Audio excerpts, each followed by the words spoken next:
नमो नमः सभी विद्यार्थियों एवं दर्शकों का संस्कृत गुरुजी चैनल पर हार्दिक स्वागत है। हम संस्कृत व्याकरण के प्रकरण पढ़ रहे थे, उनमें हमने वाच्य परिवर्तन तक पढ़ लिया। आज ऐसा टॉपिक लेकर आया हूं आपके सामने जो 10th के सिलेबस और रीट थर्ड ग्रेड वाली एग्जाम में जोड़ा गया है, वो है समय ज्ञानम। कौन सा टॉपिक है? समय ज्ञानम। इसमें से 10th क्लास में 3 नंबर का क्वेश्चन आते हैं, वाक्य में प्रयोग करके पूछा जाता है, घड़ी की चित्र देते हैं और पूछ लेते हैं। वैसे ही रीट में भी इसका क्वेश्चन आ सकता है क्योंकि सिलेबस में नया जुड़ा है। तो हम सरल तरीके से समय कैसे सीखें, कैसे करें, वो यहाँ पर देखेंगे। तो देखिए, शुरुआत करते हैं। मुझे ये तो बताना नहीं है समय क्या होता है, घड़ी में कैसे दिखाया जाता है, ऐसा कुछ बताना नहीं है। हमें जो समय दे दिया जाएगा उसको हल करना है। तो कैसे करेंगे? पहली चीज तो हमेशा याद रख लेना कि जो जैसे एक होता है तो एक को हम संस्कृत में एक लिखेंगे समय के अनुसार। यदि 2 आता है तो इसको द्वि लिखेंगे, द्वे नहीं लिखेंगे, द्वि लिखेंगे। ऐसे ही 3 को त्रि लिखेंगे। कई लोग त्रय लिख देते हैं, त्रय त्रीणी ऐसे, तो यहाँ पर त्रि लिखेंगे। और जो 4 है, 4 को हम चतुर लिखेंगे, 4 को चतुर लिखेंगे। बाकी को तो वैसे जो 5, 6, 7, 8, 9, 10, एकादश, द्वादश 12 होती है संख्याएं, तो 12 तक ऐसे लिख देंगे। अब जैसे मैं यहाँ पर समय बता रहा हूं, जैसे 1 पहले मैं अलग अलग बता देता हूं कि मान लो 15 मिनट होती है, तो 15 मिनट को हम क्या बोलते हैं? 15 मिनट को बोलते हैं सपाद। संस्कृत में सपाद बोलते हैं। और यदि 30 मिनट, तो 30 मिनट को सार्ध बोलते हैं। मतलब जो बड़ी सुई है वो अगर आधे पे आ जाती है तो उसको सार्ध बोलते हैं। और यदि बड़ी सुई 45 पर हो तो उसको पादोन बोलते हैं। और 60 पर हो, मतलब ऊपर 12 फिक्स 12 पर हो, तो वहां पर हम इसको वादनम बोलते हैं। वादनम का मतलब बजे। अब सपाद का मतलब क्या होता है? सवा। सार्ध का मतलब साढ़े। और पादोन का मतलब पौने। बोलते हैं ना पौने 1, पौने 2 वैसे। और वादनम का मतलब बजे। ठीक है, यहां तक की बात हमने बता दी है। अब इससे आगे देखिए, जैसे मान लो 1:15 हो गए, तो हम इसको कैसे लिखेंगे? इसको क्या बोलते हैं? 1:15। हम इसको बोलते हैं 1:15। तो अब इसको संस्कृत में हम कैसे लिखें? सवा की जगह हमें क्या लिखना है? सपाद। और 1 की जगह क्या लिखना है? 1। सपाद 1। अब भाई 1:15, आगे भी ये भी तो बोलते हैं 1:15 बजा है, मतलब बज गए, तो आगे भी बजने को भी बोलेंगे वादनम। अब ये जो लिखा है मैंने वादनम, ये कभी वादने भी आता है, कभी वादनम भी आता है, पर ये किसके अनुसार आएगा? वाक्य के अनुसार। वाक्य जिस तरह से होगा वैसा ही हम आंसर देंगे। जैसे रमेश सुबह 6 बजे उठता है, तो हम क्या लिखेंगे इसमें? रमेश है प्रातः 6 वादने उत्तिष्ठति। वादने आएगा यहाँ पर, तो सपाद 1 वादनम। ऐसे ही ये हो गया 1:30। तो यहां पर क्या होगा? इसको बोलते हैं हम 1:30। वैसे हम 1:30 बोलते हैं, लेकिन होता क्या है? 1:30। तो 1:30 में साढ़े का तो हम क्या लिखेंगे? सार्ध। सार्ध। और 1 का क्या लिख देंगे? 1 वादनम। सार्ध 1 वादनम। अब हम ऐसे जोड़ सकते हैं, जैसे सपाद द्विवादनम, सार्ध द्विवादनम। यहाँ पर सपाद त्रिवादनम, सपाद चतुर्वादनम, सपाद पंचवादनम, सपाद षटवादनम, सपाद अष्टवादनम, सपाद नववादनम, सपाद 10 वादनम, सपाद एकादश वादनम, सपाद द्वादश वादनम। ठीक है, ऐसे ही सार्ध द्विवादनम, सार्ध त्रिवादनम, सार्ध चतुर्वादनम, सार्ध पंचवादनम, सार्ध षड्वादनम सार्ध अष्टवादन सप्तवादनम सार्ध अष्टवादनम सार्ध नववादनम सार्ध दसवादनम सार्ध एकादशवादनम और सार्ध द्वादशवादनम। मतलब हमें सिर्फ चेंज क्या करना है, अब यहाँ पर संख्या चेंज करनी है। 1 2 3 4 5 6 7 8 9 10 11 12 तक का टाइम होता है, वो चेंज करना है। बाकी सार्ध और वादनम को ऐसे कैसे लिख देना है, जैसे मैं इधर लिख रहा हूं, और 1:45 1:45 हो गया। तो अब 1:45 को हम क्या बोलते हैं, 1:45। क्या बोलते हैं, 1:45 बज गए। तो हम अब इसके अनुसार लिखेंगे। अगर इसके अनुसार लिखोगे तो गलत हो जाएगा, संख्या देखकर अगर लिखोगे तो गलत हो जाएगा, क्योंकि 1 दिख रहा है यहाँ पर और हमें क्या लिखना है, 2, क्योंकि 1:45 बज रहे हैं, 2 बजने में 15 मिनट कम है। कैसे लिखेंगे, 1:45 को तो लिख देंगे पादोन, और 2 को लिखेंगे द्विवादनम, पादोन द्विवादनम। अब मैं ये वापस एक बार बता रहा हूं कि वादनम वाक्य के अनुसार होगा। अगर घड़ी देता है, डायरेक्ट घड़ी का चित्र बना दिया और उसमें पूछ लिया कि कितने बज रहे हैं, बड़ी घड़ी कहीं पर है, छोटी घड़ी कहीं पर है, वहां पर पूछ लिया तो हमें वादनम लिखना है। लेकिन अगर वाक्य ऐसा हो जिसमें वादने आना चाहिए, मतलब कदा का या ऐसे कुछ आंसर उसमें निकलता है क्वेश्चन का, तब हम वादने लिखते हैं, वाक्य के अनुसार वो प्रयोग होगा। यहाँ पर अभी मैंने घड़ी के अनुसार बताया है, ठीक है। तो पादोन द्विवादनम हो गया। ऐसे ही अब यहां पर फिक्स 1 बज गया,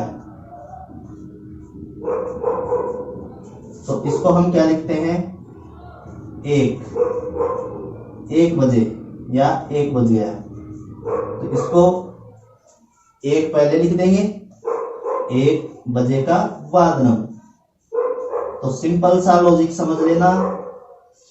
4 जो मुख्य मैंने बताए हैं मेन कि सपाद, सार्ध, पादोन और वादनम, इनसे पहले संख्या जोड़नी, मतलब ये जो आएंगे मिनट देखेंगे उनके अनुसार संख्या जोड़नी है।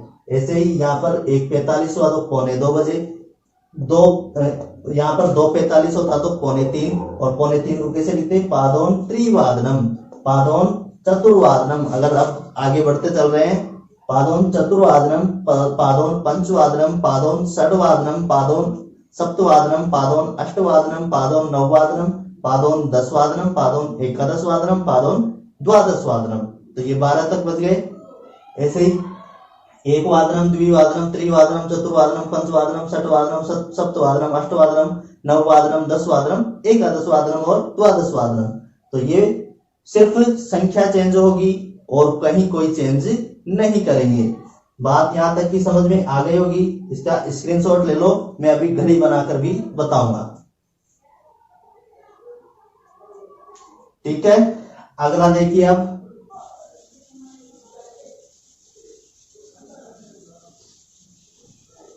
पहले मिनट का बता देता हूं, फिर घड़ी में देख करके उसमें सिखाऊंगा। और थोड़ा सा मिनट का देख लीजिए पहले कि अगर मिनट ज्यादा आ जाती है तब क्या करेंगे।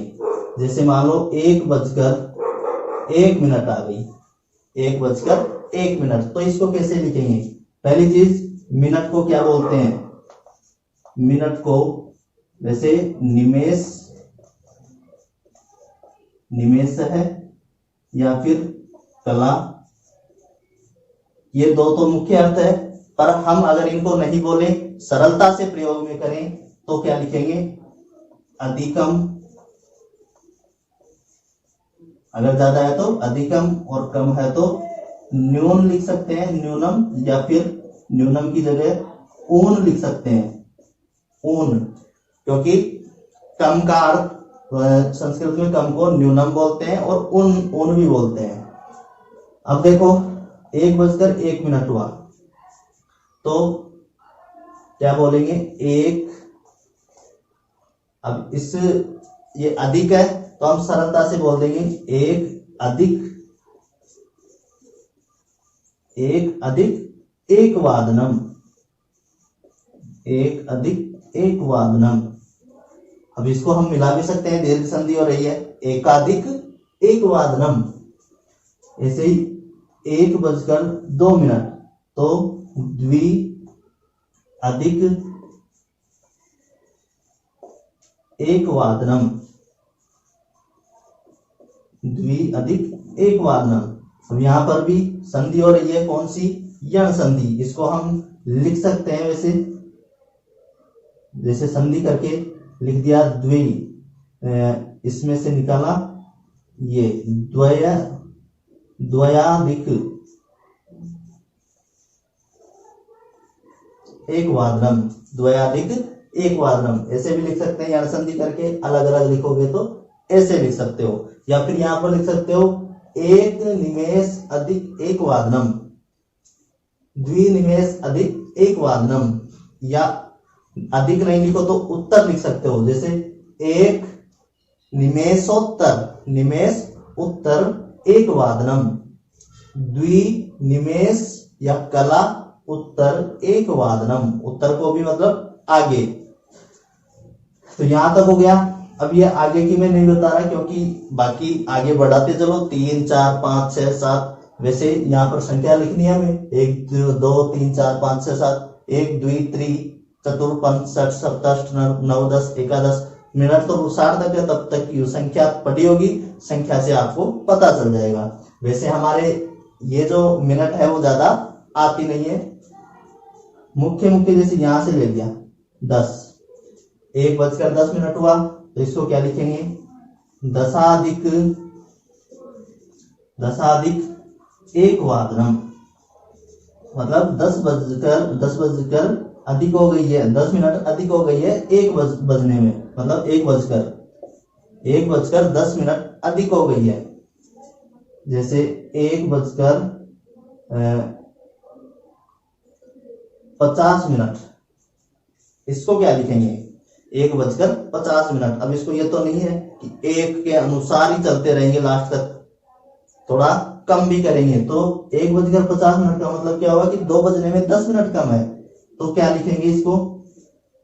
10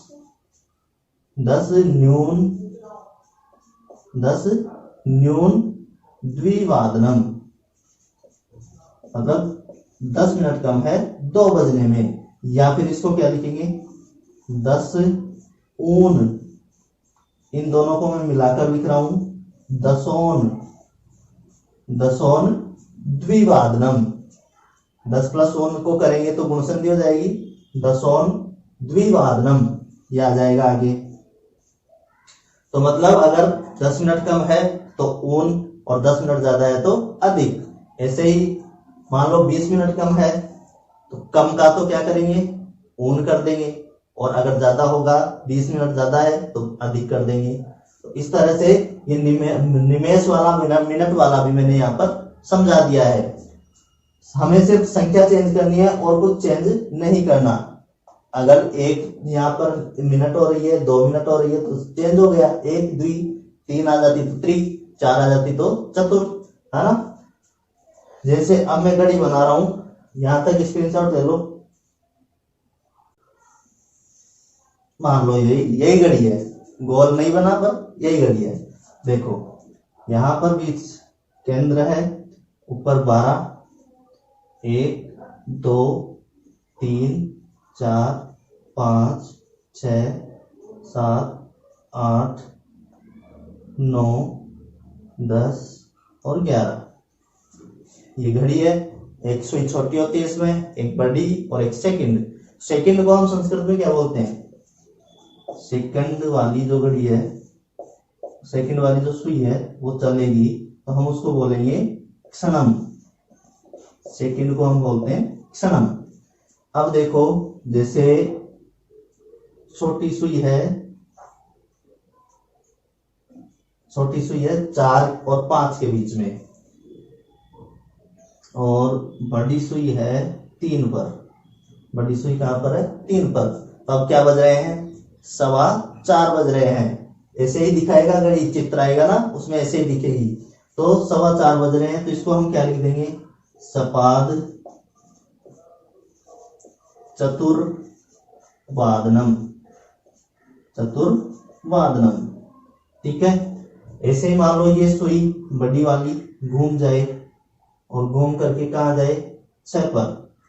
तो साथ में छोटी भी घूमती है, पर मैं यहाँ नहीं घुमा रहा हूं, बीच में और आ जाएगी। तो इसको क्या लिख देंगे, सार्ध चतुर्वादनम।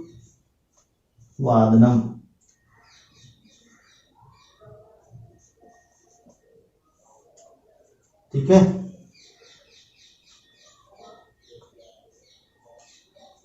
और यही सुई,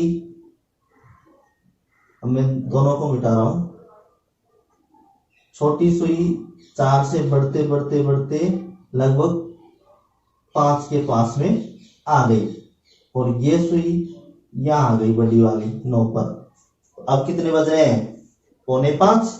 4:45 को हम यहां पर क्या लिख देंगे, पादोन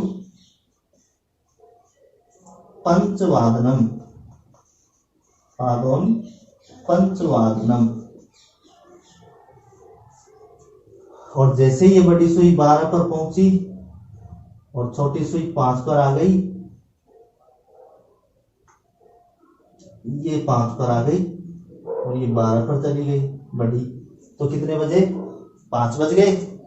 5 बजे को क्या लिख देंगे, पंचवादनम। इसी तरह से हमें सभी का टाइम करना है। सपाद चतुर्वादनम की जैसे सपाद पंचवादनम, सार्ध पंचवादनम, पादोन षडवादनम आ जाएगा, क्योंकि 5 के बाद फिर गिन रहे हैं अपन। तो पादोन षडवादनम और फिर षडवादनम। फिर ऐसे ही सपाद षडवादनम, सपाद सार्ध षडवादनम, पादोन सप्तवादनम और फिर सप्तवादनम। ऐसे ही सपाद सप्तवादनम, सपाद सार्ध सप्तवादनम, पादोन अष्टवादनम। तो मतलब घूम जैसे जैसे घड़ी घूमेगी, चित्र में जैसे दिखाया जाएगा हमें वैसे ही करना है। तो घड़ी का टॉपिक इतना ही है। एक वाक्य में बता देता हूं, जैसे राम सुबह 10 बजे पढ़ता है। 10 बजे पढ़ता है। अब इसको हम संस्कृत में लिखें, जैसे राम है, सुबह को प्रातः है, 10 बजे को क्या लिखेंगे, 10 वादने, 10 वादने। ऐसे वाक्य दे देगा और वाक्य में अलग अलग वो दे देगा कि कौन सा सही आएगा। तो 10 वादने, 10 वादने पढ़ता है को पठती। ठीक है, तो इस तरह से वाक्य अगर दे तो ऐसे करना है, और बाकी तो सीधा सा है ही। तो समय लेखन आशा करता हूं आप सबको समझ में आया होगा। अगर कुछ समझ में नहीं आया है तो वो कमेंट कर सकते हो। कमेंट करने के बाद अगर मुझे लगेगा कि हाँ ये बात बताने वाली है और समझ में नहीं आई है, तो मैं लाइव आकर के यूट्यूब पर उस पर जो जो डाउट है आपके मन में, मतलब सभी के मन में होंगे कुछ न कुछ, तो वो सारे कमेंट करना, लाइव आपको वहां पर मैं उसका रिप्लाई करूंगा, आंसर दूंगा। ओके, तब तक नेक्स्ट वीडियो का इंतजार करें। कौन सा टॉपिक अगला लेना है वो टॉपिक भी आप कमेंट में लिख सकते हैं। धन्यवाद, शुभ दिन।